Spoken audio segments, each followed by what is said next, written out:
السلام عليكم ورحمة الله وبركاته.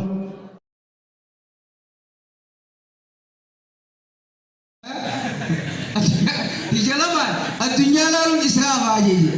Malib namni wan din kana kallafis ayo. Malib wan adunya da tekasi bolole wan din kana kallafis. Rabbi subhanahu wa ta'ala bal tu'thiruna al-hayata ad-dunya wal akhiratu khairun wa abqa. Inna hadha la fi as-suhuf al-ula suhuf Ibrahim wa Musa. Ilmina ma'hum. Malib adunya tan maradati akhirati. Akije Ibn Qayyim wani namni adunya tan kam maradati akhirat tan kallafadisu wan akhiran salabat ade adunya harkarat ade bi jejan mukayyim ha adunya wan harkarat ade amma dalagate wa wajiza wan jimam bidat amma hargadami sila sante itilafo nibe yo akhiran tuni mo am bodeti ko turte wan hargada wate niyajib wallahi akije namni to ko alim min ulama islam alima gudda ulama islam akije kharan nuti dem no kharade to garu dem sakanya dem sakko kocati ide ya kocam ini dem ni belitani monggar rese ora kocam begini kocam ber itu makana ke yo mora masjid ada kasih jira asma oleh bulawa bagi tiang kharan kenya fogo khari tiang jannat rabbi di jannat tatenya dua garu akinu di dem maju ko kocati ide dua tanam dem sakanya ora sirre fatar bin hada isu amin dem sakanya rabbi ora sirre fatar bin hada isu amin وأني إذا دبجت خيسا وما تدري قوة قيد منا ما تدري نساء مالجا اختيار الأصحاب تقاو اختيار الأصدقاء صاحب فلجو وان جوراي خنا حكمائني إسلاما كجا صاحبني سديجا هيوني إسلاما وقادو بدن صاحبني سديجا تقو صاحبا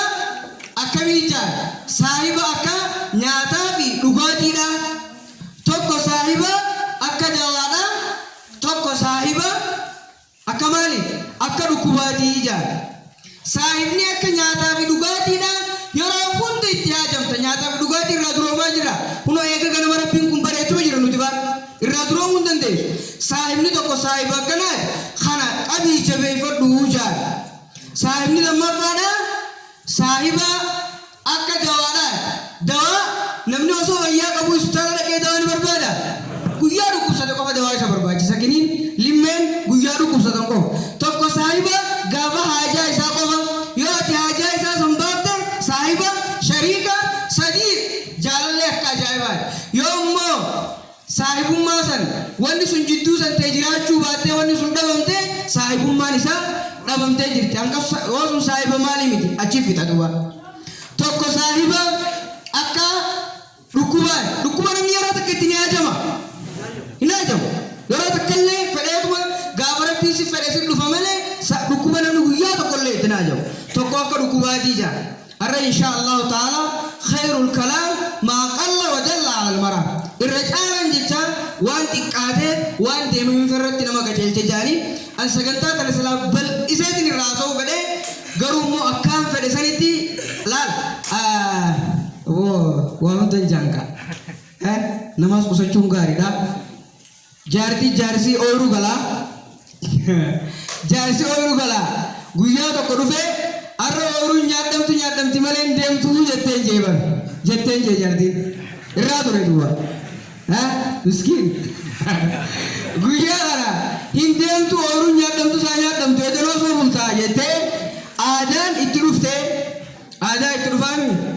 hoggaa kana yaa akka fedhan qaama ifirraa ol arganii ka'ii deemii jette anallee dhabdee ooyirullee dhabini ka'ii deemii jette assalaamu alaikum warahmatullahi wabarakatuh Allahu akbar Allahu akbar Allahu akbar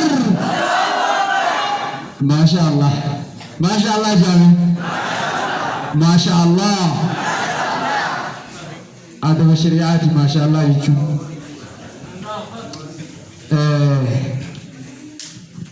wallahi shayni yoo itti fayyadamne waan guddoo tokko yaadachiise السلام عليكم ورحمة الله وبركاته.